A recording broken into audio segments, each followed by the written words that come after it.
Isang magandang araw sa ating lahat, mga kaprobinsya. Taga Marinduque ako, pero meron talagang ibang mga lugar na hindi pa rin natin napupuntahan sa talambuhay natin. Dahil sa video na ito, mga kaprobinsya, ay masisilayan natin ang natatagong ilog dini sa Barangay Tigwi, Torrijos, Marinduque. Sa mga hindi pa nakakaalam, ang Tigwi, Torrijos, Marinduque ay may sariling irrigation patubig sa kanilang mga palayan. At kung saan ba nanggagaling ang tubig na dumadaloy sa irrigation patungo sa palayan dini sa Barangay Tigwi, Torrijos, Marinduque ay parini at tutuklasin natin saan ba nanggagaling ang tubig sa irrigation dini sa Barangay Tigwi.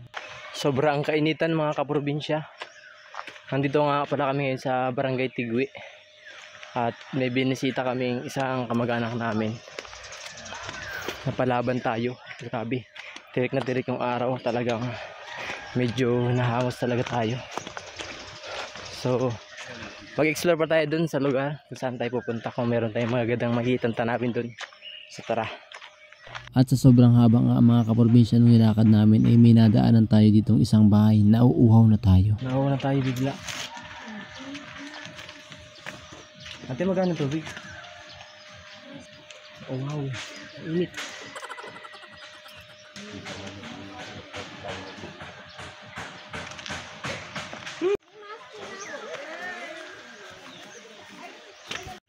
Pagmasdan nyo naman, mga kaprobinsya, yung mga niyugan dito, halos puro niyog yung makikita natin sa lugar na ito.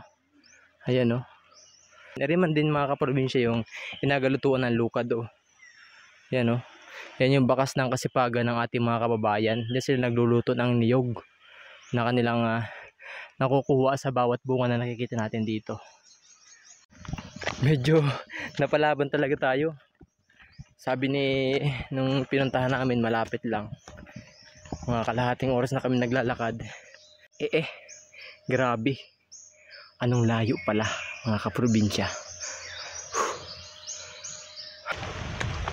Uy, may ilog dun, guys. Ano? Ang ganda ng ilog. Grabe.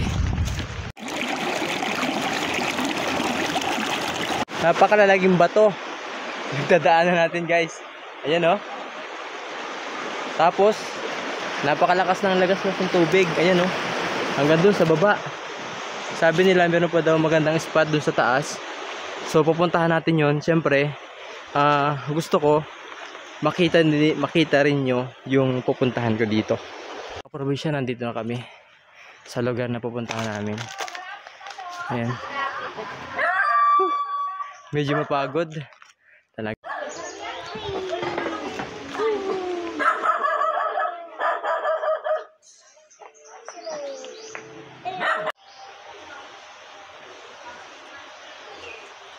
Para din kita mag-upo-upo sa kubo, oh. May kubo dito.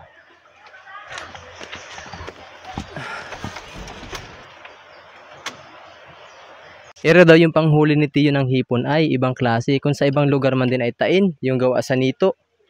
Ira naman sa kanya ay yari sa galon ng Wilkins. Ayan, oh. Napakaganda ng pagkakagawa ni Tiyo nito. Ito yung panghuli niya ng hipon. Ito nga pala yung bahay nila, mga kaprobinsya.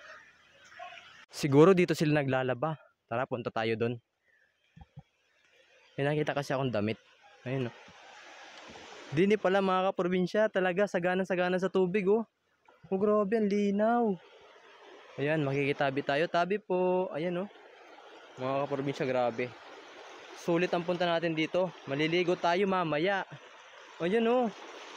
Wala, ang ganda.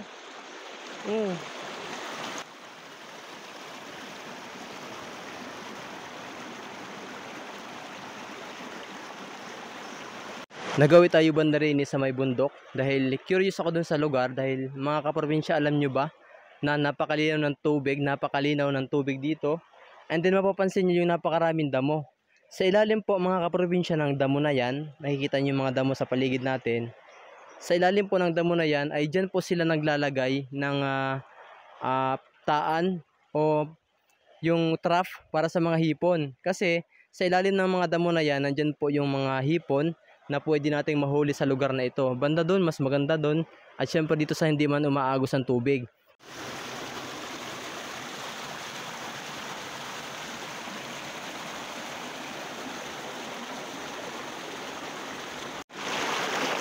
I'm so pretty this time for us.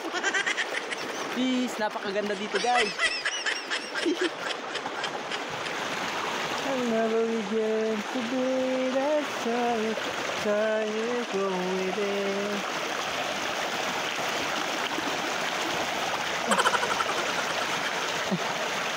Hirapan. Pag inaswerte ka nga naman mga kaprobinsya may nakita tayong talbos ng pako dito sa pinuntahan natin. Solong-solo natin ngayon dahil wala tayong kasama dito. Sa mga hindi nakakakilala sa gulay na yan, yung gulay po na yan mga kaprobinsya, kung tawagin din sa Marinduque ay pako, yan po talaga ay sadyang tumutubo dyan sa mga tabing ilog, sa mga basang parte o gilid ng ilog dito sa atin sa probinsya ng Marinduque. At kahit saan sa probinsya dito sa buong Pilipinas, sadyang dyan po yan tumutubo. At tumutubo din yan mga kaprobinsya sa mga kabundukan kagaya po ng Barangay Tugos. Nung napunta ako nung kay Miss Dali Vlogs, napakadami ng pako doon sa ilalim ng niyugan. At dahil sobrang ako ay naiinitan na talaga dyan, hindi lang talaga halata yung sikat ng araw dahil meron tayong ginamit na shader sa ating camera. Kung kaya't naghilamos muna tayo dahil talagang init na ako dyan mga kaprobinsya. At tamang naglaro na din dahil napakalamig talaga ng tubig dito, grabe. At pagbalik ko nga mga kaprobinsya ay namimita sila ng buko. Tara, makiisyoso tayo. Siyempre, iinom na din tayo. Yan ang hindi mawawala sa ikinagawian ng mga Pilipino. Ang pumitas ng buko at inumin ang sabaw. Napakasarap nito mga kaprobinsya. Ay pagmasdan naman ninyo ang inyong kaprobinsya na una pang uminom doon sa naghalabas ay tamang gulpi ang uho ko na talaga dyan. At bigla kaming tinawag ni Tiyo. Luto na raw yung niluto niyang hipon. Tara! Ayun, makain na tayo. Luto ng hipon. Ang ganda. May kasuso pang kasama. Ay, asalan nyo pa lang po. Ba't may asin pa lang? Ito na. Ang dami maring napakuluan din ay. Pagmasdan nyo naman mga kaprobinsya yung aming lutuan. Lutuan. Ay, ang sarap nito. Ano to? Wow, native na manok. Anong ginawa niya sabi ni Tabyunan? Ano po ere? Ano ay? Isda. Isda naman. Mainit. Ay, sarap. Ano po ere ay? Isdang ilog. Sa ilog? Ba? Yung ginawa niyan. At matapos namin makapananghalian mga kaprobinsya ay pumunta naman kami o pinasyal kami ni Tiyo doon sa inasabi niyang liguan daw din sa ilog ng Tigwe. At pagpunta nga namin doon sa lugar ay marami ng tao dahil sadyang napakainit. Marami talaga ang naliligo dito dahil sa panahon natin ngayon. Hindi rin nga pala sila dyan naligo dahil medyo magugulo yung mga kabataan na naliligo dito. So ang sabi ni Tiyo, baka daw gusto namin ay doon naman kami lumipat sa kabilang parte ng ilog nito dahil meron daw doon na isang malalim na lugar na kung saan ay pwede rin kaming maligo. Pero pag masdan nyo naman mga kaprobinsya, yung lagaslas ng tubig din napakaganda no. At dahil nagpasya kami na lumipat dahil marami nang naliligo din sa lugar na ere, ay naglakad kami siguro ng around mga 20 minutes pag mula dito sa aming pinanggalingan. Meron nga pala tayong kasamang bata kaya medyo inaalalayan natin dahil medyo may parteng malalim na tubig. Talagang kwelang-kwela yung bata na yan, yan yung pamangkin ko. Napaka galing niyang mga lakyat ng kabundukan o kahit saan pa mang malaking bato umaakyat talaga siya. Mga kaprobinsya, alam nyo ba na ang ilog ng Barangay Tigwe ang isa sa pinagkukunan ng irrigation na dumadaloy sa kanilang palayan. Kung kaya't makikita nyo yung napakalakas na daloy ng tubig, ayan po ay dumidiretso sa tubigan na kung saan ay palaging nakakapagtanim ang ating mga kaprobinsya. Ito nga pala yung napuntahan namin pagtapos ay maglakad ng 20 minutes. Ito naman yung napuntahan namin. Sadyang medyo nakakatakot dahil malalim talaga yung lugar. Para siyang swimming pool na ang nakakatakot ay hindi natin alam kung ano yung nasa ilalim nito. Baka mamaya meron diyang bigla nila magpanghila o kaya merong ahas. So kaya hindi rin safe para sa amin na magtagal pa dito para maligo dahil medyo hindi naman develop yung lugar at medyo madumi rin. So sila lang yung naligo dyan at nag-video lang tayo. Dahil mga kaprobinsya, nakaabot ka sa dulo ng aking video, hinihiling ko sana na i-share mo din ang video na ito para mapanood po ng iba pa nating mga kaprobinsya. Sa part na yan mga kaprobinsya ay gagayak na rin kami pa uwi dahil medyo malayo pa yung aming lalakbayin pang mula Tigwi ay bibiyahe kami ng Tigwi papuntang Kawit. So paalam!